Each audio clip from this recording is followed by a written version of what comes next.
In this video, we will show removing the chipper knives, sharpening them, and reinstalling them.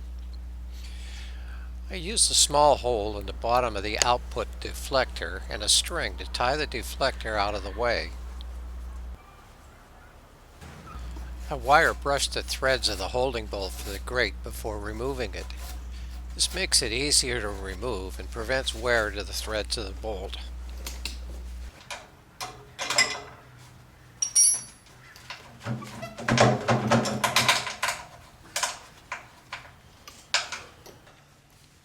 Material will pack into the upper mounting area, and you may have to use a bar or a big screwdriver to pry the grate around some to be able to remove it. Once the grate is out of the way, I clear out the debris from the mounting slot and then out of the machine frame. The drum has to be turned to give access to the chipper knives. I have a pry bar that I use to hold the drum when I remove the bolts holding the knives.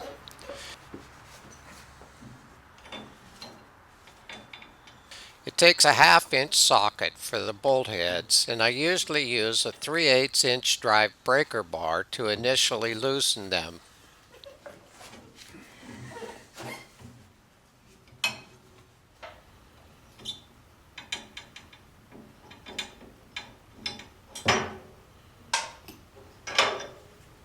Looking closely at the knife in the right light, you can see the little dents and dings in the edge.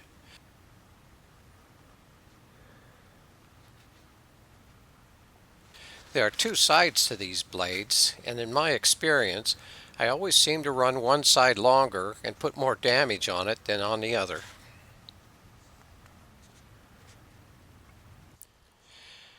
I use a belt sander on these, but needed a way to hold the blade flat against the sander. I built this jig for that purpose. It has two bearings on the end of an axle and a flat top that the blade will mount to. The bearings will ride against the belt.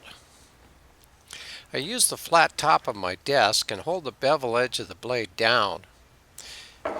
Then I put the jig against the blade while holding the bearings against the table. I'll slide the jig up and down against the blade to adjust the angle of the bevel. I want it so both corners of the bevel to touch the table at the same time. When I have what I want, I'll clamp the blade to the jig with some vice grip pliers. After clamping, I'll check that the bearings are still against the table and the whole jig doesn't rock from side to side.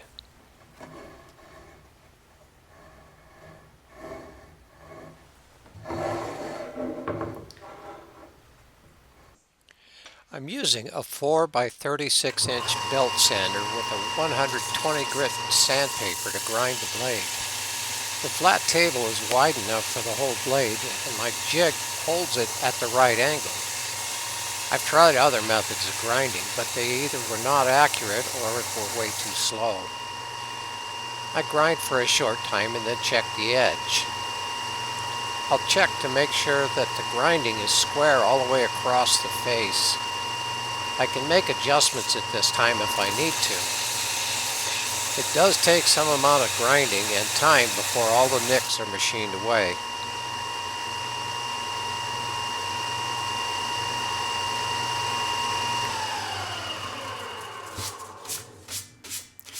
After I finish grinding both sides of the blade, I'll use a diamond plate to hone the feather edge off the top and bottom sides of both edges.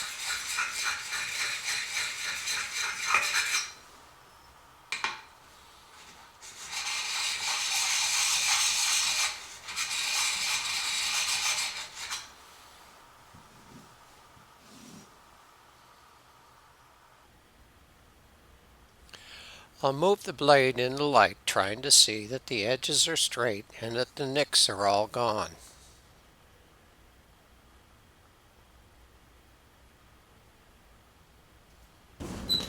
Before reinstalling the knives, I'll use a piece of wood to hold the drum in place. The mounting bolts for the blades are grade 8 and 5/16 inch coarse thread. They have some kind of fibrous substance on the threads that make them harder to turn. The bolt heads can get worn over time, and a socket or wrench can end up slipping off when loosening or tightening the bolt.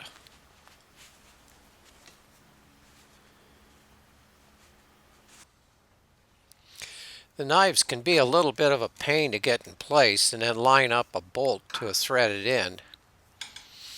I like to use a small screwdriver to find a bolt hole and then align the blade to the mounting hole.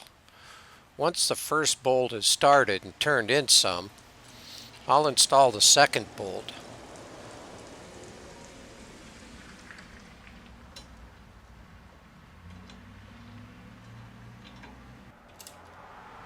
Both bolts are turned snug with my 3/8" drive ratchet.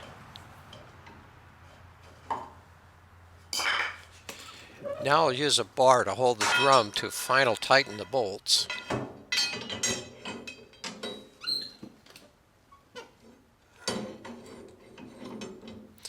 I lock the bar on the outside underneath my creeper frame and then use the 3/8" breaker bar to final tighten the mount bolts. The bolts are already snug, so I just tighten them a few more degrees.